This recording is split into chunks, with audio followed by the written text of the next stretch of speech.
Jean-Marie Le Pen, né le 20 juin 1928 à la Trinité-sur-Mer Morbihan et mort le 7 janvier 2025 à Garches-Hauts-de-Seine, est un homme politique français de la 4e et de la 5e République. Il sert dans l'armée lors des guerres d'Indochine et d'Algérie et commence un parcours politique dans les courants poujadistes. Il est député du département de la Seine de 1956 à 1962, puis dirige la campagne de Jean-Louis Tixier-Vignancourt pour l'élection présidentielle de 1965. Sollicité par le mouvement nationaliste Ordre Nouveau, il participe en 1972 à la fondation du Front National FN, dont il prend la présidence. Classé à l'extrême droite, il fait de la critique de l'immigration son principal axe de campagne et fait émerger le Front National sur le devant de la scène politique dans les années 1980. Élu député à Paris lors des élections législatives de 1986, il préside le groupe FNRN à l'Assemblée nationale sous la 8e législature de la VE République.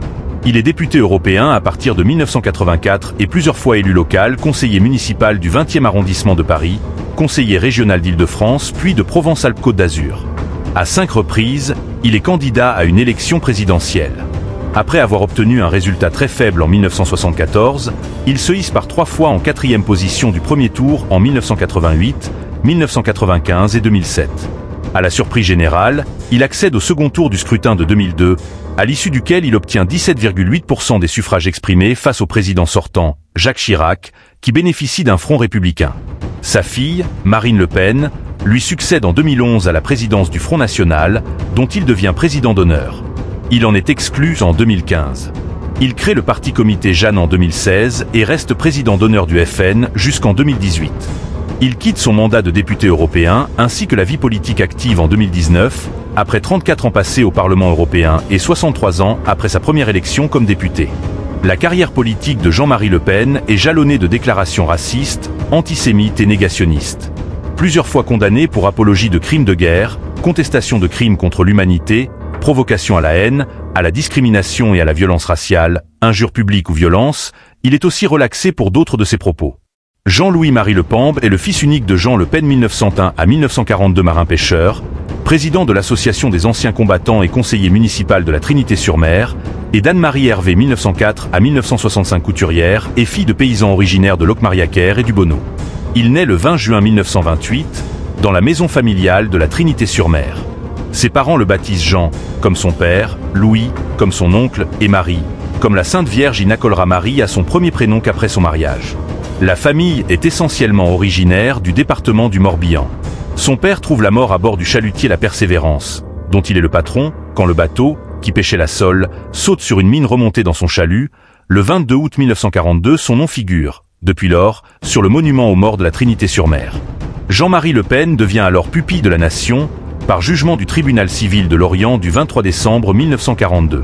En novembre 1944, à 16 ans, il demande au colonel Henri de la Vessière, alias Valin, de s'engager dans les forces françaises de l'intérieur FFI, mais celui-ci refuse et lui dit « Désormais, ordre est donné de s'assurer que nos volontaires ont bien 18 ans révolus. Tu es pupille de la nation, songe à ta mère. » Le 31 janvier 1956, le journal officiel mentionne son nouveau prénom composé, Jean-Marie le député Le Pen ayant changé son prénom de Jean sous les conseils de sa compagne, Pierrette Lalanne, afin de séduire l'électorat catholique lors des élections législatives du 2 janvier 1956. Études. Après des études élémentaires à l'école paroissiale et à l'école communale de la Trinité, Jean-Marie Le Pen entre en 1939 au collège Saint-François-Xavier de Vannes où il est boursier. L'établissement est tenu par des jésuites, qui lui donnent, comme il le racontera plus tard, une discipline de pensée et le goût pour la rhétorique. Il doit le quitter en 1943, quand les réquisitions des Allemands contraignent les jésuites à restreindre le nombre d'internes. Il intègre ensuite à Lorient le lycée du Puy-de-Dôme, dont il est renvoyé des Pâques pour indiscipline, puis à Vannes le collège Jules Simon, qu'il exclut en février 1946 à nouveau pour indiscipline. Il obtient son baccalauréat au lycée Claude Debussy de Saint-Germain-en-Laye en 1947. En 1948, il entre à la faculté de droit de Paris, dont il sortira licencié. Élu président de accusation de torturec et porte plusieurs fois l'affaire en justice. Lors du procès contre Le Monde, la défense appelle à témoigner Mohamed Moulet, qui évoquait dans le journal la possibilité que son père ait été torturé par Jean-Marie Le Pen. Lors de l'audience, un poignard des jeunesses hitlériennes dont le fourreau porte l'inscription J, Monsieur Le Pen première épée est présenté comme ayant été oublié par Le Pen lors d'une séance de torture. Le général Louis Martin estime que ce poignard n'est pas une arme militaire en service dans l'armée française et déclare trouver cette accusation risible à l'issue du procès que Jean-Marie Le Pen a perdu en appel.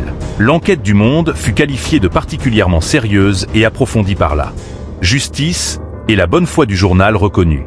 Alors que l'historien Hamid Bousselam relaie ses accusations de torture, les journalistes d'investigation Pierre Péan et Philippe Cohen écrivent, dans Le Pen, une histoire française 2012 que s'il a sans doute brutalisé des Algériens, Jean-Marie Le Pen n'a pas pratiqué la torture institutionnelle. Dans ses mémoires parus en 2018, il explique que nous avons torturé en Algérie parce qu'il fallait le faire tout en assurant n'y avoir jamais eu recours 95, mais en 2019 il renoue avec son aveu de 1962 devant les journalistes du Monde. Le type doit vous dire où sont les bombes. C'est lui qui va fixer la durée de son supplice. S'il parle, son malheur s'arrête.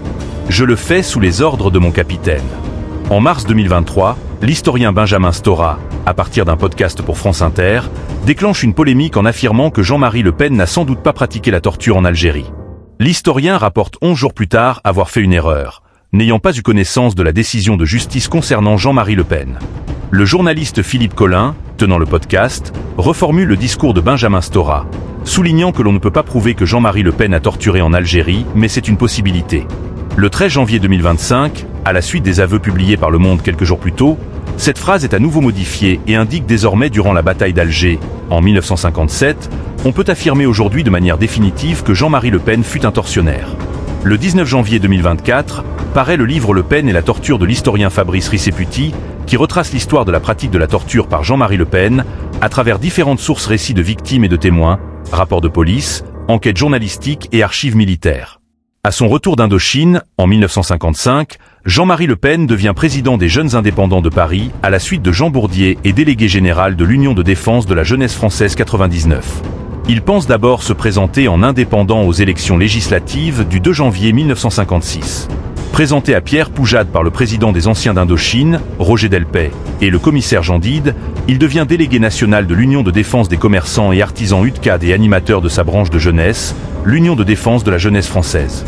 Il est placé à la tête de la liste d'Union et Fraternité française UFF aux législatives dans la première circonscription de la Seine-Secteur de Paris. Dans cette circonscription, qui compte des candidats aussi aguerris que Roger Garaudy, Vincent de Moreau-Giaferi, Pierre Klosterman ou Édouard Frédéric Dupont, Jean-Marie Le Pen, qui se présente encore comme étudiant, fait figure d'inconnu.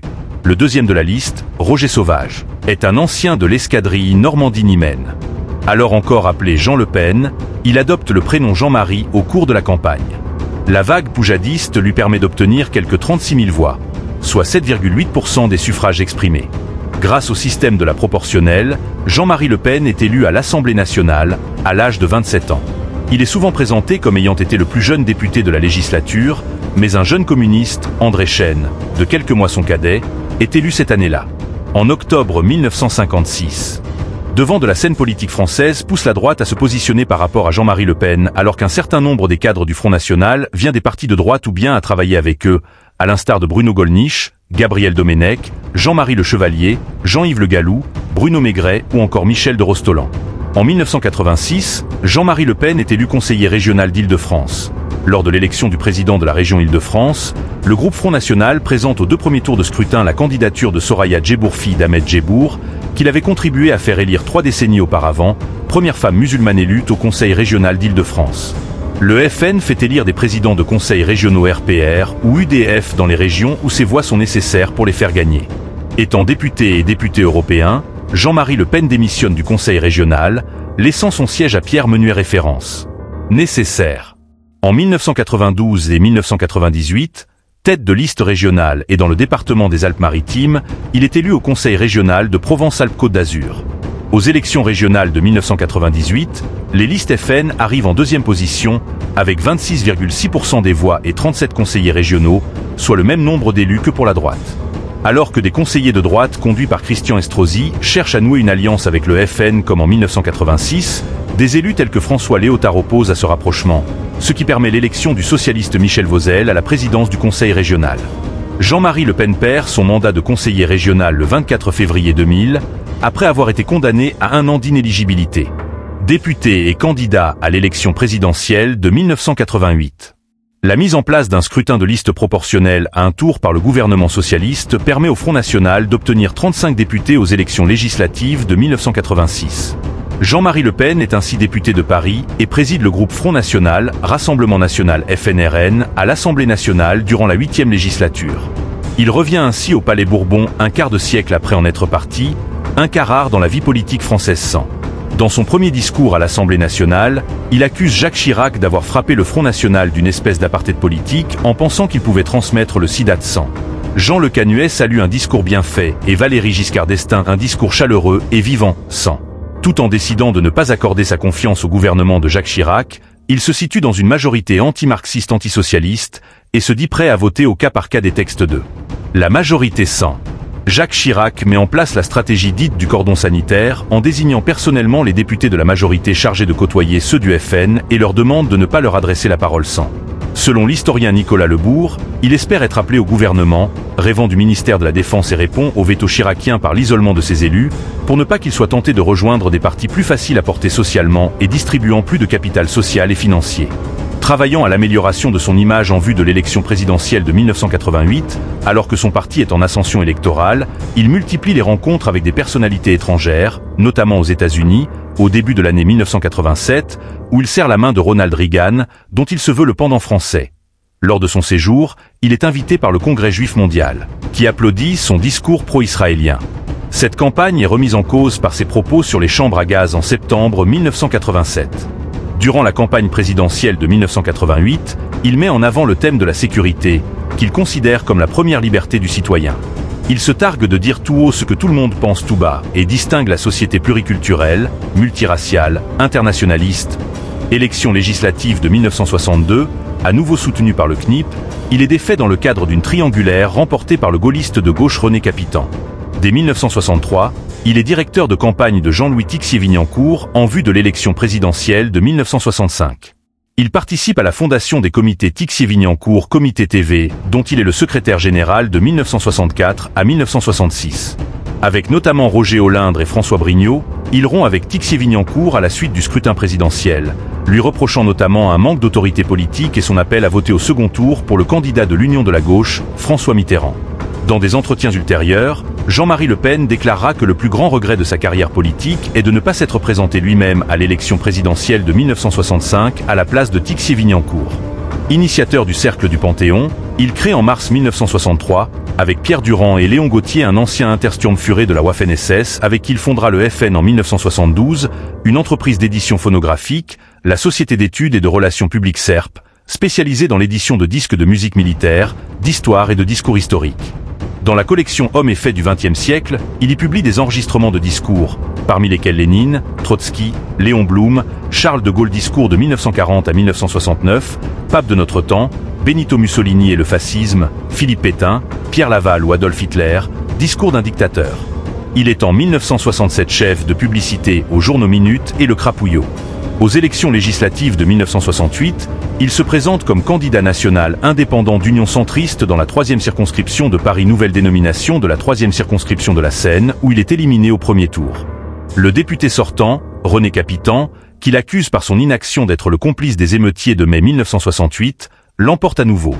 En 1972, les responsables du mouvement Ordre Nouveau font appel à lui pour prendre la tête du Front National, un parti destiné à l'origine à élargir leur audience. Le FN n'obtient, au départ, que des scores électoraux extrêmement faibles.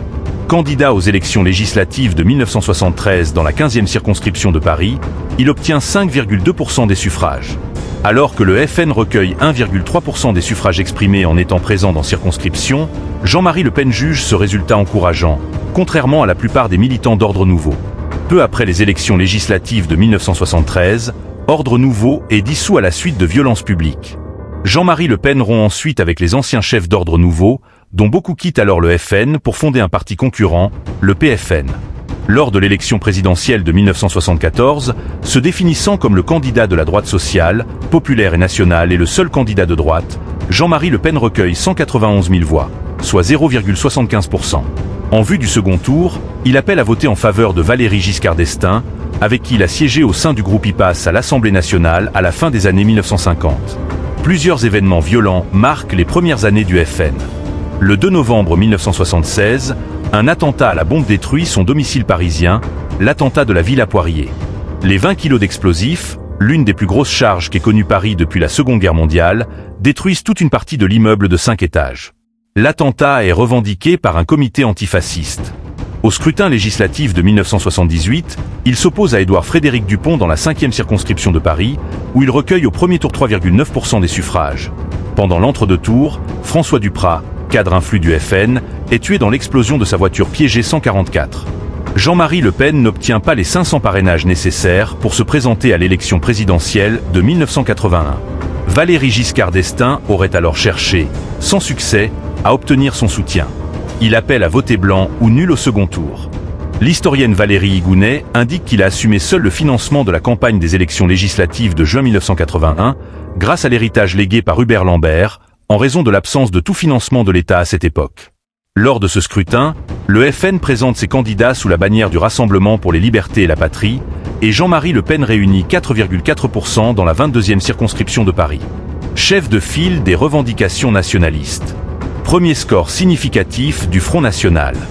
Lors des élections cantonales de 1982, moins d'un an après l'arrivée au pouvoir de la gauche, le Front National présente des candidatures dans une soixantaine de cantons et connaît ses premiers succès électoraux, avec des scores avoisinant les 10% à plusieurs endroits Grande-Synthe, Dreux-Ouest, Dreux-Haye, Pont-de-Chéruy l'année suivante, lors des élections municipales. Jean-Marie Le Pen propose au RPR, à l'UDF des listes d'union de la droite. Ce scrutin voit une percée du Front National et l'élection de Jean-Marie Le Pen comme conseiller à Paris, sa liste obtenant 11,3% dans le XC arrondissement. Quelques mois plus tard, en septembre 1983, lors d'une élection municipale partielle à Dreux, la liste conduite par Jean-Pierre Stirbois obtient plus de 16% des voix et fusionne avec la liste RPR-UDF, qui l'emporte au second tour.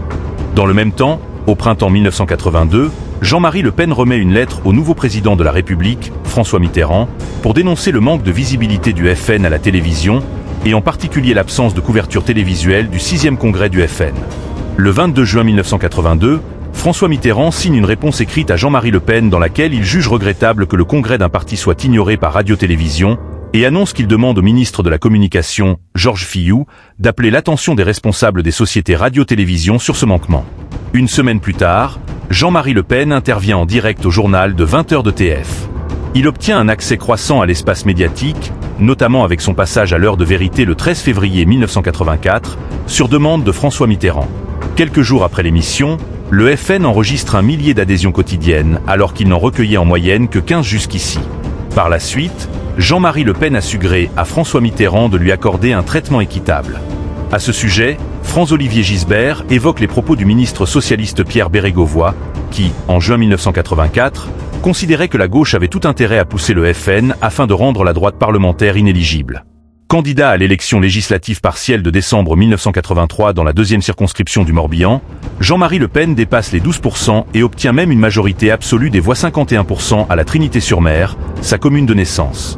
Aux élections européennes de juin 1984, la liste FN qu'il conduit recueille 11,0% des suffrages.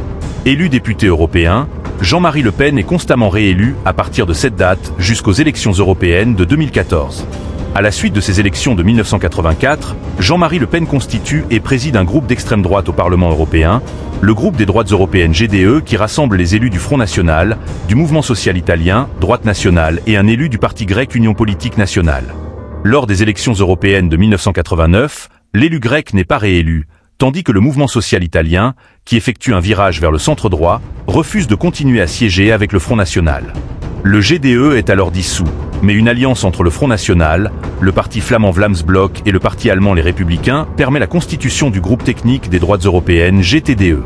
Jean-Marie Le Pen préside ce groupe jusqu'aux élections de 1994, qui voient la non-réélection des Républicains allemands. Dès lors, les élus FN font partie des non-inscrits. Entre 1999 et 2001, il siège au sein du groupe technique des indépendants GTI, qui rassemble des élus de différentes sensibilités politiques. L'émergence du FN sur le devant de la scène politique française pousse la droite à se positionner par rapport à Jean-Marie Le Pen, alors qu'un certain nombre des cadres du Front National vient des partis de droite ou bien à travailler avec eux, à l'instar de Bruno Gollnisch, Gabriel Domenech, Jean-Marie Le Chevalier, Jean-Yves Le Gallou, Bruno Maigret ou encore Michel de Rostolan. En 1986, Jean-Marie Le Pen est élu conseiller régional d'Île-de-France. Lors de l'élection du président de la région Île-de-France, le groupe Front National présente aux 2 premiers tours de scrutin la candidature de Soraya Djebour, fille d'Ahmed Djebour, qu'il avait contribué à faire élire 3 décennies auparavant, première femme musulmane élue au Conseil régional d'Île-de-France. Le FN fait élire des présidents de conseils régionaux RPR ou UDF dans les régions où ces voix sont nécessaires pour les faire gagner. Étant député et député européen, Jean-Marie Le Pen démissionne du conseil régional, laissant son siège à Pierre Menuet référence. Nécessaire. En 1992 et 1998, tête de liste régionale et dans le département des Alpes-Maritimes, il est élu au conseil régional de Provence-Alpes-Côte d'Azur. Aux élections régionales de 1998, les listes FN arrivent en deuxième position avec 26,6% des voix et 37 conseillers régionaux, soit le même nombre d'élus que pour la droite. Alors que des conseillers de droite conduits par Christian Estrosi cherchent à nouer une alliance avec le FN comme en 1986, des élus tels que François Léotard opposent à ce rapprochement, ce qui permet l'élection du socialiste Michel Vauzel à la présidence du conseil régional. Jean-Marie Le Pen perd son mandat de conseiller régional le 24 février 2000, après avoir été condamné à 1 an d'inéligibilité. Député et candidat à l'élection présidentielle de 1988. La mise en place d'un scrutin de liste proportionnel à un tour par le gouvernement socialiste permet au Front National d'obtenir 35 députés aux élections législatives de 1986. Jean-Marie Le Pen est ainsi député de Paris et préside le groupe Front National, Rassemblement National FNRN, à l'Assemblée nationale durant la 8e législature. Il revient ainsi au Palais Bourbon un quart de siècle après en être parti, un cas rare dans la vie politique française sans. Dans son premier discours à l'Assemblée nationale, il accuse Jacques Chirac d'avoir frappé le Front National d'une espèce d'apartheid politique en pensant qu'il pouvait transmettre le sida de sang. Jean Le Canuet salue un discours bien fait et Valéry Giscard d'Estaing un discours chaleureux et vivant, sans. Tout en décidant de ne pas accorder sa confiance au gouvernement de Jacques Chirac, il se situe dans une majorité anti-marxiste antisocialiste et se dit prêt à voter au cas par cas des textes de la majorité sans. Jacques Chirac met en place la stratégie dite du cordon sanitaire en désignant personnellement les députés de la majorité chargés de côtoyer ceux du FN et leur demande de ne pas leur adresser la parole sans. Selon l'historien Nicolas Lebourg, il espère être appelé au gouvernement, rêvant du ministère de la Défense et répond au veto chiracien par l'isolement de ses élus, pour ne pas qu'il soit tenté de rejoindre des partis plus faciles à porter socialement et distribuant plus de capital social et financier. Travaillant à l'amélioration de son image en vue de l'élection présidentielle de 1988, alors que son parti est en ascension électorale, il multiplie les rencontres avec des personnalités étrangères, notamment aux États-Unis, au début de l'année 1987, où il serre la main de Ronald Reagan, dont il se veut le pendant français. Lors de son séjour, il est invité par le Congrès juif mondial, qui applaudit son discours pro-israélien. Cette campagne est remise en cause par ses propos sur les chambres à gaz en septembre 1987. Durant la campagne présidentielle de 1988, il met en avant le thème de la sécurité, qu'il considère comme la première liberté du citoyen. Il se targue de dire tout haut ce que tout le monde pense tout bas et distingue la société pluriculturelle, multiraciale, internationaliste, représentée par François Mitterrand et à laquelle ne s'opposent pas les candidats de droite, et la société du patriotisme national et européen, qu'il estime incarner. Le 24 avril 1988, il obtient 4,4 millions de voix, soit 14,4%, un score bien supérieur à ce que lui accordaient les sondages. Les études d'opinion indiquent alors qu'il a réalisé ses meilleurs scores chez les commerçants artisans et chez les classes moyennes et supérieures. Jean-Marie Le Pen, qui pensait pouvoir figurer devant ses adversaires de droite Jacques Chirac et Raymond Barre, considère cependant ce score comme un échec. Ce score inattendu de l'extrême droite met dans une situation délicate Jacques Chirac, qui a besoin des voix de Jean-Marie Le Pen pour l'emporter face à François Mitterrand. Or, les relations qu'il entretient avec celui-ci sont tendues. Il avait en particulier déclaré qu'il était déshonorant de lui serrer la main, bien qu'une photo prise en 1987 sur une plage de Cap d'Antibes les montre tous deux en maillot de bain se saluant. Entre les deux tours de l'élection, le président du FN estime que les électeurs de la droite classique se réfèrent aux mêmes valeurs que ceux du Front National, ce qui laisse augurer un rapprochement entre les deux hommes 169. Jacques Chirac rencontre secrètement Jean-Marie Le Pen par l'entremise du général Pierre de Bénouville et en présence de Charles Pasqua et d'Édouard Balladur. Mais à cette occasion, Jacques Chirac aurait déclaré qu'il ne ferait aucune concession sur son programme. Jean-Marie Le Pen ne donne pas de consigne de vote en vue du second tour. Charles Pasqua regrette cette absence d'accord et considère qu'elle a acté l'échec de la droite au scrutin. À l'issue du vote, une étude Sofres indique que 65% des électeurs de Jean-Marie Le Pen ont voté pour Jacques Chirac au second tour, contre 19% pour le président sortant. Dès lors, le journaliste Serge Moati affirme que les différences entre droite et gauche s'estompent pour laisser place à un front anti-FN.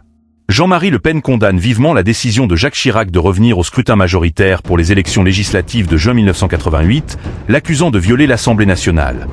Ce choix annonce la disparition du groupe FN à l'Assemblée lors de ces élections. Jean-Marie Le Pen est battu par Marius Mas, parti socialiste, dans la 8e circonscription des Bouches-du-Rhône, obtenant 43,6% des suffrages au second tour. Cette même année, Jean-Marie Le Pen crée l'association de financement Côtelec 174, qui se donne pour mission de promouvoir l'image et l'action de Jean-Marie Le Pen et qui accorde régulièrement des prêts au FN ou à ses candidats et lui reverse une partie de ses revenus. Le mode de financement de cette association sera critiqué en 2013 et 2014. Notamment à la suite du rejet de ses comptes par la Commission nationale des comptes de campagne et de la réception, via un compte ouvert à la banque suisse Julius Baer, d'un prêt de 2 millions d'euros de la société chypriote Vernoncia Holdings Ltd. En 1990, il s'oppose à la guerre du Golfe contre l'Irak et déplore que la France soit à la remorque de ceux qui se veulent aujourd'hui les gendarmes du monde. Il se présente pour la dernière fois à une élection législative en 1993 dans la 3e circonscription des Alpes-Maritimes. Il est battu au second tour avec 42,1% des voix par Rudy Sall UDF, candidat à l'élection.